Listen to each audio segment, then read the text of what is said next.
that diversity of thought, the diversity of background, the diversity of experience and cultures is exactly what's needed to look at problems from a different perspective and to really bring real innovation. And certainly gender diversity is a piece of it, and that adds a lot of content because simply from the fact that we don't want to ignore half of the people on the planet, right? We have half the planet's made up of females, half males, so we want to include everyone. But this diversity of backgrounds and experience and cultures is also equally important to driving innovation.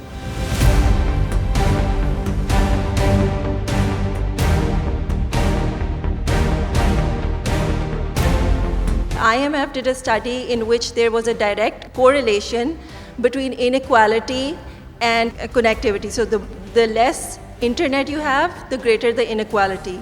And there was also a study done by World Bank published last year which focuses again on the importance of connectivity. When it comes to the gender divide, 4 out of 5 women in the least developed countries do not have access to connectivity. And if we provide, through the work Giga has done in connecting more than 2.2 million schools worldwide, by bringing connectivity, you give girls another chance and a better future. You give them an information on what exists beyond their culture, beyond their villages, beyond their boundaries.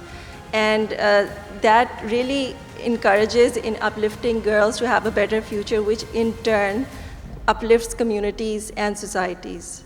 For us as a company, as Autonomous, we're really pivoting towards the Metaverse to be the purpose, to be the mission of what we do, bringing together every product suite we have and every service we have to drive the cognitive agenda. And the cognitive agenda can never be driven without the people. And I'll tell you that the list of the jobs that are needed are being defined today, and we're defining it with our partners and the whole ecosystem, but we're still a way to go. Investing in technology without investing in people is a lost leader, and you need people to be on board with you to use the technology. And earlier on, one of the panelists had mentioned, we should just turn on the light, and that's what it should be like. We should just know that it's around us and we should be using it. We should also be designing it and developing and improving it, as we have done with light. But the talent is not being helped enough through this transformational time. And we need to not just invest in technology, but invest in the people power. And so it's more than just upskilling them. It's giving them an entourage of support to be able to make those transitions, to know that they're going to continue learning, and to know that it's not just about a skill that's going to be outdated in 5 years. It's about the ability to learn the skill and create the new skill later on for yourself and for your team. On one hand, technology helps us with chatbots and taking away work which can be easily done by a machine. But then we can actually upskill and make sure that the interesting, the innovative work is done by humans, by our team members. And we have started to use, for example, artificial intelligence years ago to actually analyze the skills we have on board, at which experience level they are, and how can we create a tailor-fit enablement program for them to grow and stay relevant and make lifelong learning really exciting. At the undergraduate level, you really need to get a broad foundational education.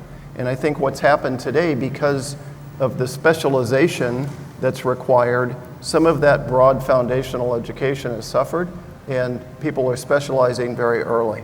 When I come to diversity and bringing females in, for example, it does take an extra step because STEM is not traditionally the place where you find a lot of women.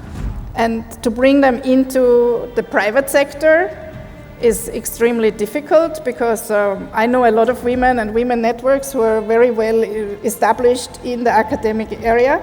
But to bring them in and attract them and say, hey, this is a cool space, work with us, it takes extra effort. And a lot of managers don't want to do that. And it needs programs to encourage them to take the extra mile. But always I got the feedback when we drove this with our leadership team was like, it makes a difference. It changes the dynamics in the team. It changes the way we work. And if we want to build the solutions for the future, we need to have a balanced workforce. No, it's 50% men, 50% women, and we need to make sure we build solutions which work for everybody and who are not biased and are relevant to everyone. Being as generic as possible and then choosing a dimension that you know more than others will, but you're quite versed in everything. I think that's going to be the game, because as I said, there's a lot of disruption, a lot of change.